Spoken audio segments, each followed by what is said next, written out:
Hey everyone, and welcome to the first of my videos, which coincidentally this is the first of the Lewis Hamilton challenges that I was able to get diamond at. We are at the famous Monza circuit out in Italy in the Mercedes-Benz GT3.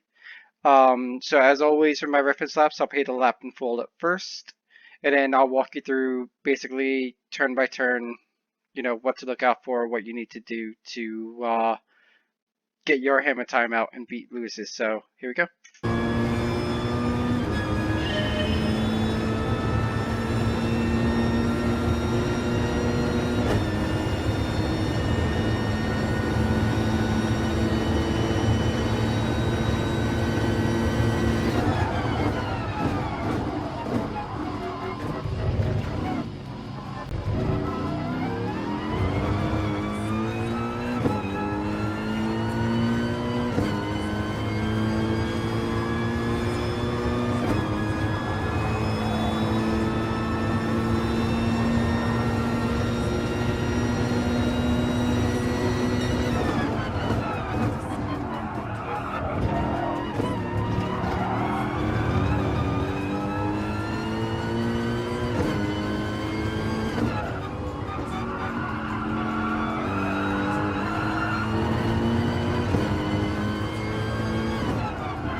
Wow, where did that come from?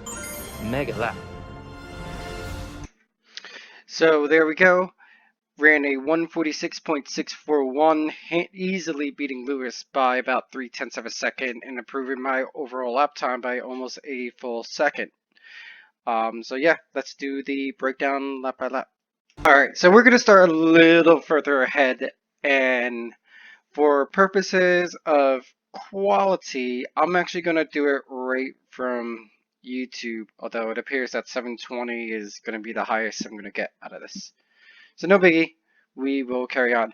So if you are familiar with the reference lap I did at Monza for the 911 GT3 Cup car, a lot of the stuff I do is kind of the same. So if you follow that tutorial, a lot of it's going to be similar to what I do with this. The main thing I found here at Monza is that Lewis doesn't really get a good corner exit. And considering that Monza is just a bunch of straightaways, that was the main focus, to get a good exit off the corners. As you'll see in some of the corners, he'll get me on entry, but I'll widen the gap back out on exit.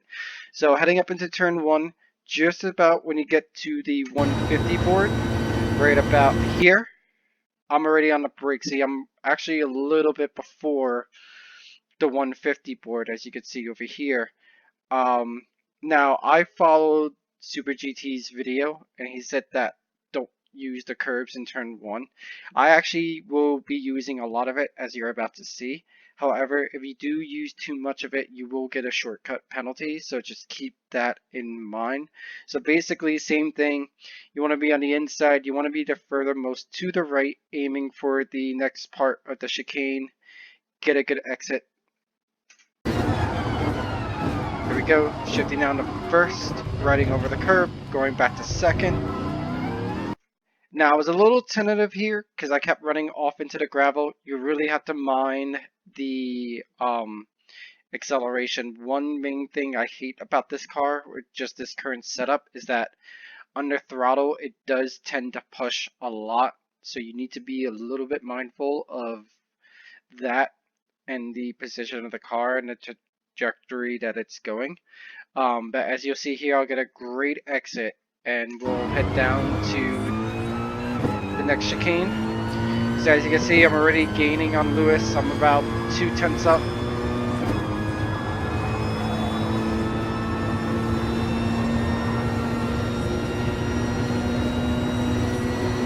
Now, you want to stay in 5th heading into the braking, and we're kind of going to use that same area that I used in the GT3 Cup car, which is basically just after this barrier you want to brake. You could also use the little access road over here that I'm highlighting with the mouse. You could brake just before that. Kind of similar, same thing. You want to cut as much of the curb on the left as possible to set yourself up for the exit on the right, but also keep in mind if you cut too much, you'll get a shortcut penalty.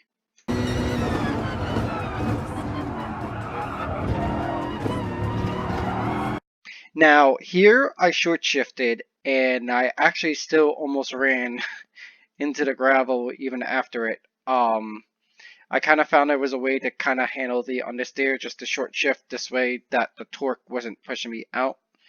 But you want to use as most of this curb as possible heading into Les Most 1. So I'm already 4/10 up on Lewis.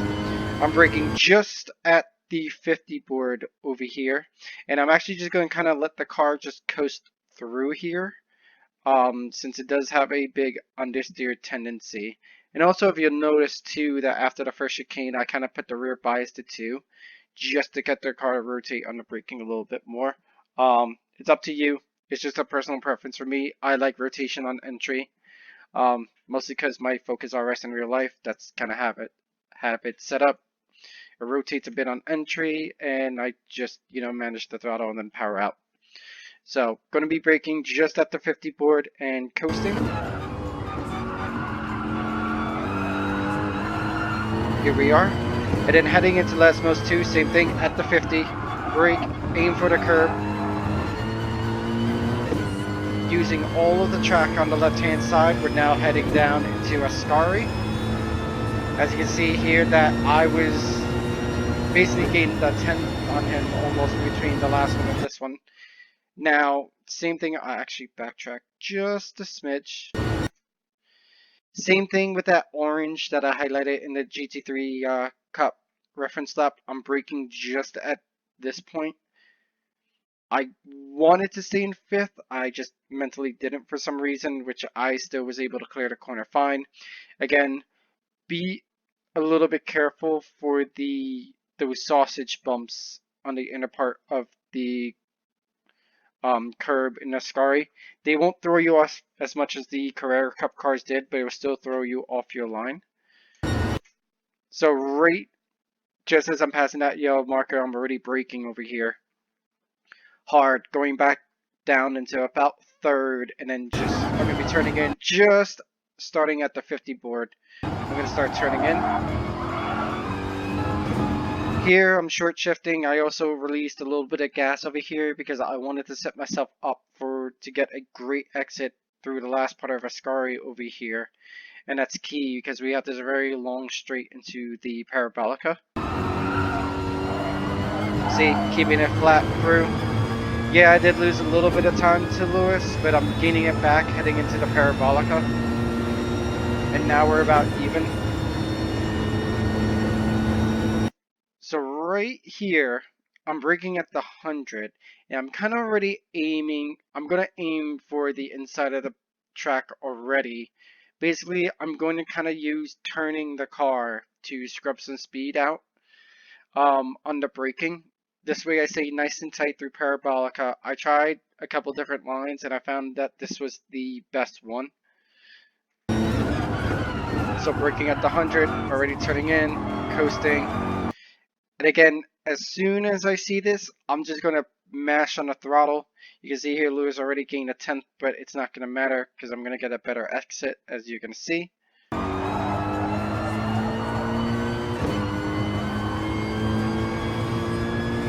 And you'll head down to the finish. And that is the last lap, and you get this nice shiny diamond here in beautiful Italy. So hope you guys enjoyed it. If you like what you see, like, subscribe. As I beat Lewis's time, I will be making these videos. Um, Goal is to get all 10. Supposedly you get $100 million credit purchase, and there are some very expensive cars I would like to buy in the game. Cough cough. Shelby Daytona Coupe prototype and the Ford Mark IV GT40. Yep. So thank you guys for watching and have a great one.